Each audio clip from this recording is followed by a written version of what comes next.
Village style broccoli fish curry. एक गांव में त्यागी नाम का एक बूढ़ा आदमी नदी में मछली पकड़ता था।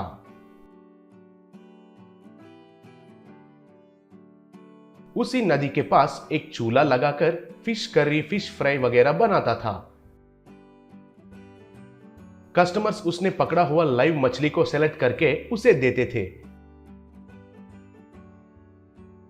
त्यागी उनको वहीं पर पकाकर देता था।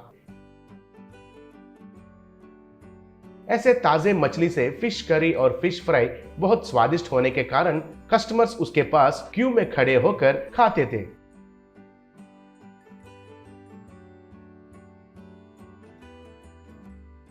उन पैसों से उनकी बीवी कौशिकी का देखभाल करता था, उसके लिए दवाई खरीद कर देता था। एक दिन उस गांव में एक बड़ा रेस्टोरेंट खुला। तरह तरह के सी फूड आइटम्स रखे थे। उस नया स्वाद के लिए लोग गिर गिर कर खाने लगे। उसकी वजह से त्यागी का विलेज स्टाइल खाना खाने के लिए कोई भी नहीं आ रहे थे। एक दिन त्यागी एक लड़के को बुलाकर, बेटा, इससे पहले तुम हर रोज आकर जवारी का रोटी और मछली का सब्जी खाते थे, आजकल क्यों नहीं आ रहे हो बेटा? तब वो लड़का तुम्हें अभी तक समझ में नहीं आया है क्या? बाजू में उस नया सी फूड रेस्टोरेंट में चाइनीज, जापानीज, कॉन्टिनेंटल, इटालियन वैसा तरह तरह के कुजीन्स के साथ डिशेस बना रहे हैं। अब तुम्हारा ये गांव का खाना कौन खाएगा?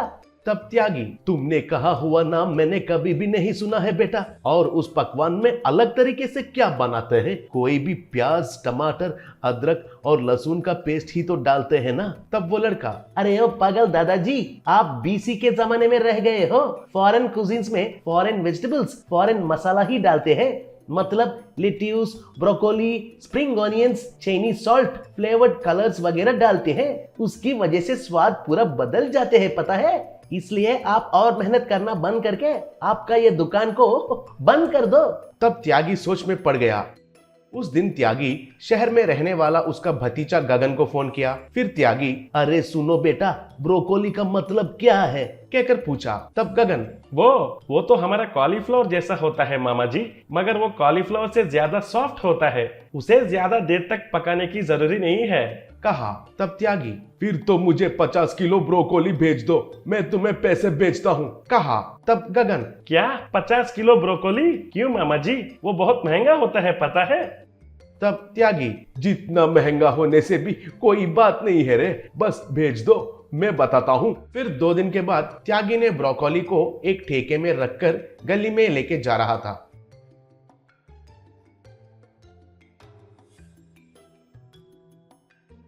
उस ब्रोकोली को देखकर लोग हैरान हो गए। तब एक लड़का, क्या है ये दादाजी? कहकर पूछा। तब त्यागी, इसे ब्रोकोली कहते हैं रे, ये विदेश में ही उगता है, मैं इसके साथ फिश करी बनाने के लिए मंगवाया है, आकर खा के देखना एक बार, कहा। तब सब लोगों ने उसका बात सुना।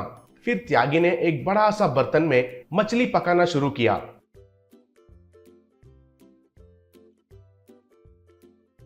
फिर ब्रोकोली को कटोरी से लेकर उस बर्तन में डाला।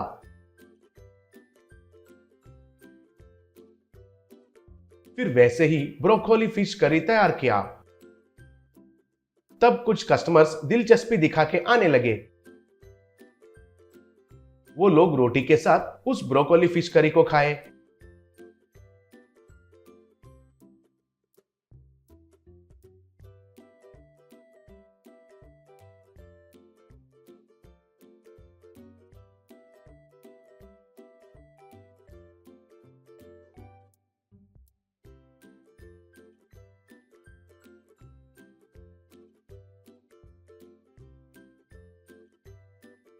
तब एक आदमी, बढ़िया है, बहुत बढ़िया है, हमारा त्यागी दादाजी भी उस विदेश खाना बहुत अच्छा से बनाया है, कहा। तब दूसरा आदमी, उस चाइनीज यूरोपियन डिशेस से तो ये ब्रोकोली फिश करी ही बहुत बढ़िया है, मगर ये कौन सा स्टाइल का रेसिपी है दादाजी? तब त्यागी, ये Bermuda style broccoli fish curry है बाबा, मैंने ही नाम हमारा देश में रखा है, कहा। फिर वो बात सब गांव में फैल गया। बस उस ब्रोकोली फिश करी के लिए लोग उनके ऊपर गिर गिर कर खाने लगे। स्वाद के साथ साथ पेट भी ठीक रहने के वजह से उस ब्रोकोली फिश करी को खूब खाने लगे।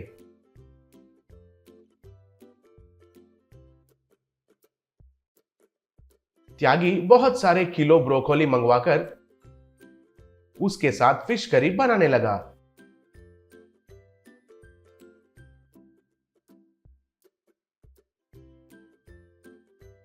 उसकी वजह से उस नया सी फूड रेस्टोरेंट में लोग नहीं जाकर वो बंद हो गया।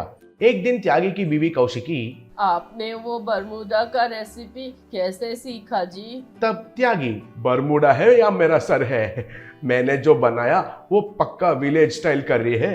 उसमें ब्रोकोली डालकर बरमूडा स्टाइल कहकर उसका नया नाम रखा। आजकल विदेशी नाम नहीं सुनने से हमारे लोग ने खाना ही बंद कर दिया है। अब स्वाद भी है और सेहतमंद भी है, बस, कहा।